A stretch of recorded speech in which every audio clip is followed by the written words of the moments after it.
ప్రైజ్లార్డ్ ప్రభువైన యేసు నామములో అందరికీ వందనములు. దేవుని వాక్యం నుంచి మొదటి సమూయేలు 8వ అధ్యాయము మొదటి 2 వచనాలు. సమూయేలు వృద్ధుడైనప్పుడు తన కుమారులు ఇశ్రాయేళ్ల మీద న్యాయాధిపతులుగా నియమించెను. అతని జ్యేష్ఠ కుమారుని పేరు యోవేలు, రెండో వాని పేరు అవియా. వీరు బెర్షెబాలో న్యాయాధిపతులుగా ఉండిరి. అతని కుమారులు అతని ప్రవర్తనను అనుసరింపక ధనాపేక్షులై లంచం పుచ్చుకొని న్యాయము త్రిపివేయగా. ప్రేమిని వాళ్ళరా, ఎంతో దౌర్భాగ్యకరమైన పరిస్థితి జీవితాల్లో కనబడుతుంది. ఇక్కడ ఎవరంటే సమూయేలు యొక్క కుమారులు అబియా, యోవేలు అని రాయబడి వీరు న్యాయాధిపతులుగా ఉన్నారు. సమూయేలు ఎంతో నమ్మకమైన ప్రవక్తగా స్థిరపడ్డాడు. దాని మొదలుకొని బెర్షెబా వరకు ఆయన ఇశ్రాయేళ్లకు న్యాయాధిపతిగాను ప్రవక్తగాను రాజులను అభిషేకించిన వ్యక్తిగా ఉన్నాడు. అట్లాంటి ఈ వ్యక్తి పిల్లలు ఎట్లున్నారంటే, ఏమన్నది పరిశుద్ధాత్ముడు ఒక చక్కని మాట రాసినాడు. ఏమనంటే, వీరు బెర్షెబాలో న్యాయాధిపతులుగా ఉండి అతని కుమారులు అతని ప్రవర్తనను అనుసరింపక. ఇది మన ప్రాముఖ్యమైన విషయం. తండ్రిలాగా పిల్లలు లేరు, సమూయేలు వలె వారి కుమారులు లేరు. కారణం ఏందో మనకు తెలియదు, కానీ వారు ధనాపేక్షులు అని రాయబడ్డది. ప్రేమైన వాళ్ళారా, యేసుక్రీస్తు రక్తంతో కడగబడిన మనము మన పిల్లలు పెంచే విషయంలో ఎట్లుంటున్నాం? మన పిల్లలు మనలాగా ప్రార్థన పరులై ఉన్నారా? వాక్యం చదువుటోళ్ళు అయ్యుర్రా? మనము పాపం చేస్తుంటే మన పాపానికి వారు పాలు పంచుకునేటోళ్ళు ఉన్నారా? ఎంత దౌర్భాగ్యకరం.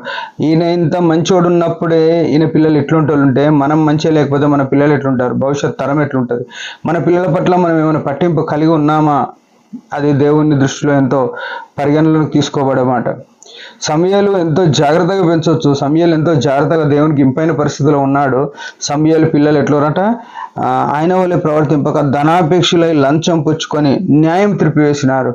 న్యాయం జరిగించుట యెహోవాకు ఇష్టము అని రాసింది. సర్వశక్తుడు న్యాయం తప్పడు అని రాసింది. ఈ న్యాయం అనేది తప్పిస్తున్నామంటే ఇండైరెక్ట్గా దేవుని తప్పించినట్లు లెక్క. వీళ్ళు ఏం చేసినారంటే, ఆ దేవుని యొక్క నియమమును తప్పిపోయి ఉన్నారు. అందుకే తండ్రి వీళ్ళ మీద, ఇశ్రాయేళ్ల మీద వీరిని న్యాయాధిపతులుగా ఉండకుండా అక్కడికి ఆపేసి, దేవుడు నువ్వు ఇంకా ఎందుకు కూర్చొని ఉన్నావు ఏడ్చుకుంటూ అని సమూయేలుకి చెప్పి సౌలును అభిషేకించు రాజుగా అన్నాడు. ప్రేమైన వాళ్ళారా, నా పిల్లలు సంఘంలో పరిచర్యలో నమ్మకంగా లేకపోతే దేవుడు వారిని త్రోసివేసి తనకు అనుకూలమైన వారిని తెచ్చిపెట్టుకునే సమర్థుడు అనే విషయం మనం గుర్తుపెట్టుకోవాలి. ఆయన నమ్మకమైన దేవుడు అని గుర్తుపెట్టుకోవాలి. తన పనిని, తన సంఘాన్ని, తన పరిచర్యను కుంటుబడనీయడు అని గుర్తుపెట్టుకోవాలి. మనం అనుకుంటాం, నేనే సంఘ పెద్దను కాబట్టి, నా పిల్లలే పరిచారకులు కాబట్టి, మేము లేకపోతే ఈడెవరు చేస్తారు అని అనుకోవద్దు ఎప్పుడు. కానీ సేవకులైనప్పటికీ, పెద్దలైనప్పటికీ, బాధ్యులైనప్పటికీ, విశ్వాసులైన మేము లేకపోతే ఈ సంఘంలో ఎవరు లేరు అనే ఆ భ్రమలో బతకొద్దు మనం. అట్లాంటి ఆ తప్పుడు ఆలోచనలో మనం కొనసాగొద్దు. దేవుడు ఏమంటున్నాడంటే, నువ్వు కాకపోతే నేను ఎవరిని పెట్టుకోవాలని పెట్టుకోగలుగుతా అని ఇక్కడ సెలవిస్తున్నాడు. వీరు న్యాయం తప్పి, నువ్వు న్యాయంగా ఉంటే నిన్నే వరదలు చేస్తాడు. శావిశ్విత శోభాతిశయంగా బహుతరములకు సంతోష కారణంగా మార్చే దేవుడినే. ఇదే సమూయేలు, ఆయన ఎంత నీతిగా ఉన్నాడో సమూయేలున్నంత వరకు ఎవరు రాలేరు. సమూయేలు పిల్లలు కూడా అట్లనే ఉండాల్సింది. వారు తప్పైన కారణాన వారిని త్రోసివేసి దేవుడు సౌలును రాజుగా ఇచ్చినాడు. ఈనాడు ప్రియమైన వాళ్ళరా, నా సంఘంలో, నా కుటుంబంలో, పరిచర్యలో మన వైఖరి ఎట్లుంది, మన పిల్లల వైఖరి ఎట్లుంది, దాన్ని బాగు చేసుకోవాల్సిన బాధ్యత మన మీదనే ఉంది.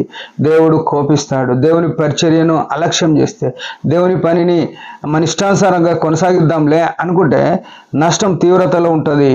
ఇక్కడ వీరిని త్రోసివేసి ఇంకొకరిని సౌలును రాజుగా నియమించినాడు. ప్రియమైన వాళ్ళారా, ఈనాడు ఇంకొకరు వచ్చి సంఘంలో పరిచర్య చేస్తుర్రు అంటే కారణం ఏంటంటే, మనం చేసే పాపమే, మనం చేసే అన్యాయమే దాన్ని దేవుడు పరిగణలోకి తీసుకున్నాడు.